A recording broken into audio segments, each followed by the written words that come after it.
नमस्कार दोस्तों, स्वागत है आप सभी का हमारे मशीन लर्निंग सीरीज के एक नए वीडियो में। आज के इस वीडियो में हम बात करेंगे KNN के बारे में, के नियरेस्ट नेबर्स के बारे में। यह मशीन लर्निंग की एक बहुत ही पॉपुलर और आसान एल्गोरिदम है जिसे क्लासिफिकेशन और रिग्रेशन दोनों समस्याओं के लिए इस्तेमाल किया जाता है। इस वीडियो में हम KNN को बिल्कुल बेसिक से डीप लेवल तक समझेंगे ताकि आप बिगिनर्स हैं तो भी आपको कोई दिक्कत ना हो इसमें। चलिए स्टार्ट करते हैं। KNN क्या है? KNN एक सुपरवाइज्ड मशीन लर्निंग एल्गोरिदम है, जिसका मतलब है कि इसमें हमें पहले से लेवल डेटा दिया जाता है। KNN का पूरा काम इस बात पर आधारित है कि कोई नया डेटा पॉइंट्स अपने आसपास के डेटा पॉइंट्स से कितना मिलता जुलता है। सीधी भाषा में बोले तो KNN यह देखता है कि नया डेटा पॉइंट्स सबसे पास वाले के डेटा पॉइंट्स के किस कैटेगरी में ज़्यादा बिलोंग करता है और उसी के आधार पर प्रेडिक्शन करता है। चलिए अगले स्लाइड की ओर बढ़ते हैं। तो वो है डिस्टेंस मैट्रिक्स, मतलब डिस्टेंस कैसे मापते हैं, डिस्टेंस मापने का तरीका। अब सवाल आता है कि KNN यह कैसे तय करेगा कि कौन सा डेटा पॉइंट्स पास है और कौन सा दूर। इसके लिए KNN डिस्टेंस मैट्रिक्स का इस्तेमाल करते हैं। सबसे ज़्यादा इस्तेमाल होने वाला डिस्टेंस मैट्रिक्स है यूक्लिडियन डिस्टेंस। इसमें दो डेटा पॉइंट्स के बीच सीधी दूरी को निकाली जाती है। यह वही डिस्टेंस है जो हमें ज्योमेट्री में पढ़ते हैं। इसके अलावा कुछ और डिस्टेंस मैट्रिक्स भी होते हैं, जैसे कि मैनहट्टन जिसमें हॉरिजॉन्टल और वर्टिकल दूरी को जोड़ा जाता है। मिनहॉक्सिन डिस्टेंस जो यूक्लिडियन और मैनहट्टन दोनों का जनरल फॉर्म होता है। और चेवेसॉव और कोसाइन मैट्रिक्स और हैमिंग डिस्टेंस जो ज़्यादातर कैटेगोरिकल डेटा में इस्तेमाल होता है। डिस्टेंस मैट्रिक्स का चुनाव डेटा के टाइप्स पर निर्भर करता है, क्योंकि गलत डिस्टेंस मैट्रिक्स से मॉडल की एक्यूरेसी खराब हो सकती है। KNN एल्गोरिदम कैसे काम करता है? How KNN works. अब समझते हैं कि KNN स्टेप बाय स्टेप कैसे काम करता है। जब कोई नया डेटा पॉइंट्स आता है तो सबसे पहले KNN उस डेटा पॉइंट्स की डिस्टेंस कैलकुलेट करता है ट्रेनिंग डेटा सेट के हर पॉइंट से। इसके बाद वो डिस्टेंस को एस्केलेडिंग ऑर्डर में असेंडिंग ऑर्डर में सॉर्ट करता है। फिर सबसे पास वाले के नेबर्स को चुना जाता है। अगर यह क्लासिफिकेशन प्रॉब्लम है तो KNN यह देखता है कि के नेबर्स में से किस क्लास की फ्रीक्वेंसी सबसे ज़्यादा है, उसी क्लास को आउटपुट बना देता है। अगर यह रिग्रेशन प्रॉब्लम है तो KNN के नेबर्स के वैल्यूज की एवरेज निकाल कर प्रेडिक्शन करता है। चलिए अगले स्लाइड की ओर बढ़ते हैं। तो वो हमारी के वैल्यूज कैसे चुने।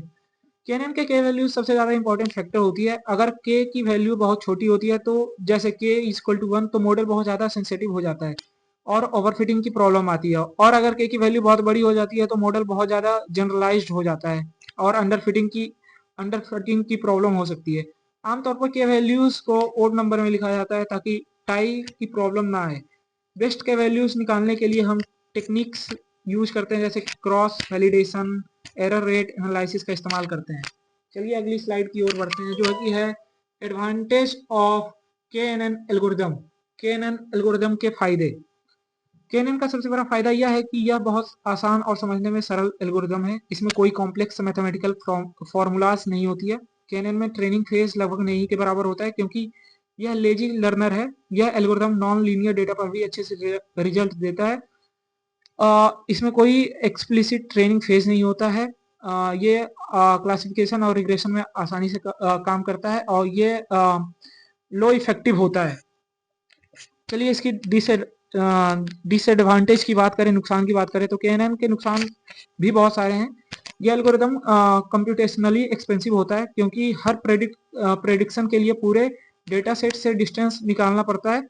लार्ज डेटा सेट होने पर KNN बहुत स्लो हो जाता है। इसके अलावा KNN फीचर स्केलिंग से बहुत ज़्यादा प्रभावित होता है, इसलिए नॉर्मलाइजेशन या स्टैंडर्डाइजेशन जरूरी होता है। नॉइस वाले डेटा में इसकी एक्यूरेसी कम हो सकती है। नॉइस वाले डेटा में मीन्स हम बात कर सकते हैं क्लस्टरिंग टेक्निक की।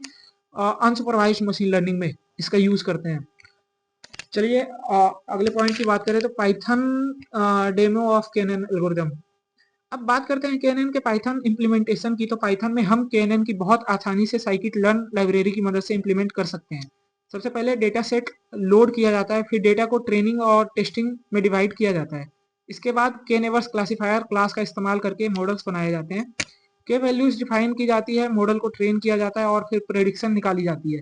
अंत में एक्यूरेसी स्कोर से मॉडल की परफॉर्मेंस चेक की जाती है। यह पूरा प्रोसेस आपके प्रैक्टिकली यह समझा देता है कि KNN रियल वर्ल्ड में प्रॉब्लम कैसे सॉल्व करता है। अगर जो हम इसकी कंक्लूजन की बात करें तो दोस्तों आज के इस वीडियो में हमने के नियरेस्ट नेबर्स एल्गोरिथम की पूरी डिटेल में समझा। हमने डिस्टेंस मैट्रिक्स, वर्किंग मैकेनिज्म, के वैल्यू सिलेक्शन, एडवांटेजेस, डिसएडवांटेजेस और पाइथन डेमो सब कुछ देखा। अगर आप मशीन लर्निंग की शुरुआत कर रहे हैं तो केएनएन आपके लिए एक बेहतरीन स्टार्टिंग एल्गोरिथम है। अगर आपको यह वीडियो पसंद आया हो तो लाइक जरूर करें, अपने दोस्तों के साथ शेयर करें और ऐसे ही मशीन लर्निंग वीडियोस को डिटेल में देखने के लिए चैनल को सब्सक्राइब करें। मिलते हैं अगले वीडियो में, तब तक सीखते रहिए। धन्यवाद, थैंक यू।